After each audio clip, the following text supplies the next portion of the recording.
And going all the way, well, it's one of two big stories we're now breaking down tonight in high school basketball. The other, intentionally slowing games down. Up first, though, it's Matt Musil on 3 teams playing for their first state championships. Unfortunately, only one comes home with gold.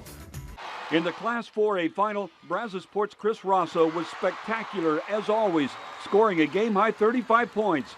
But a 3-point halftime lead vanished in a hurry in the third quarter, and the exporters never recovered as they wound up losing to Silsbee 89-83. I'm proud of these guys. I'm so proud of these guys, and to be a part of something special this year. You know, once we get a chance to just kind of relax a little bit next week and reflect on what these guys have done, they've made history at Brazosport High School. In the Class 5A final, again it looked like a winnable game for a Houston area team, but after leading by 10 at the half, the Marshall Buffaloes fell behind by as many as 13 in the third quarter and wound up falling 74-66 to Mansfield Timberview. I'm proud of these guys. You know, they worked hard all year long, and like I told them, yeah, you're sad, but you have nothing to be ashamed of. You know, that was a good team that beat us. We beat a lot of good teams, so you know, that's the way it goes in life. So when Cy Falls took the court for the 6A title game against San Antonio Wagner, the Golden Eagles knew they were the Houston area's final hope at a title, and they responded big time. With MVP Nigel Hawkins leading the way, Cy Falls prevailed 63-57 to win the school's first ever state championship.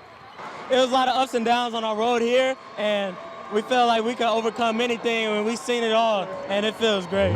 You know, you always see those post-game press conferences where the guys are like, I'm speechless and I don't know what to say, and they're right. You don't know what to say. It's just a wonderful moment. It's awesome.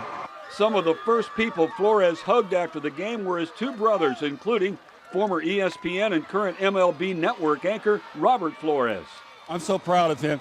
Now, you will not believe this, folks, but Rob and I used to hoop it up in my driveway around other gyms around Houston. Richard, my oldest son. Yes. Come a long way since then. Oh, absolutely. Richard is much better, you know, is a much better player than we were, much better coach, obviously. So, I mean, it's unbelievable. And it's come full circle. I mean, you're here, I'm here. We've known each other for so long, and to see him do this with the help of all his staff and players, it's unbelievable. And talk about a power couple.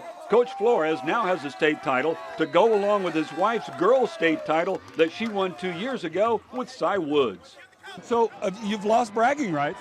I have, but I don't think I had them for that year, and I think anybody that gets to this point knows how hard it is to get here, and it's surreal when you get here, and man, I'm still speechless that they just pulled it off.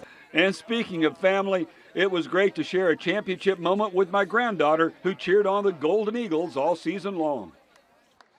I got to tell you, it was so much fun. My kids all went to Cy Falls. Of course, Skylar goes there now. Yeah. And the Flores brothers, they are like an extended family to me because Rob, of course, interned here many years ago. It's so great. I'm so proud of him. Wow, what a day, huh? It was fantastic. That's pretty cool. And now let's tackle the other big story, and let's start by the numbers. Skyline Raiders from Dallas playing 2 of our local teams.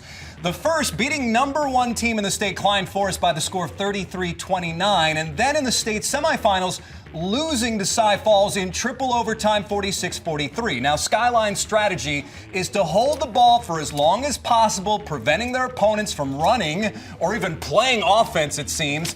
Anyone here have a big problem with this? I have a huge problem with that. You have a huge problem, I have a huge problem. I understand that coaches are allowed to do this, right, because there's no rule against it, and there is no shot clock, but that is shameful for those coaches up at Skyline to do this continuously. Shameful. It is shameful because you're taking away the opportunity for these kids to play the way they want to play. And in Skyline's case, they have good players. Oh my goodness, that one kid is going to Kansas. He's a stallion. He could not run. He was frustrated. That's triple overtime and 46-43 is a final. It's ridiculous. What really kills me about it is now the officials play a bigger role. Every call is magnified. Every free throw is magnified. Yes, it's part of the rules, but Texas should get on board and get a shot clock in high school basketball. And I agree. I think there should be a shot clock in high school basketball. But to me, this is just good strategy. And it's a great life lesson because many times in life, you will be outnumbered, you will be outmanned, and perhaps other people have more talent, but you have to find a way to win. And to me, it's a great example of teaching your kids, listen, let's think outside the box and do something different to get the result we're hoping for. See, but my issue with that is that you're not really teaching those kids that. Who gets helped the most with wins at the high school level? The coaches, right? These kids are supposed to get ready to play at the next level, and by holding the ball like that, you're not going to do it. And Skyline was loaded with athletes. Yep. That's the thing. They were not without talent. They had 2 6-7 starters. All right. Well, we just laid it all out there for you guys. So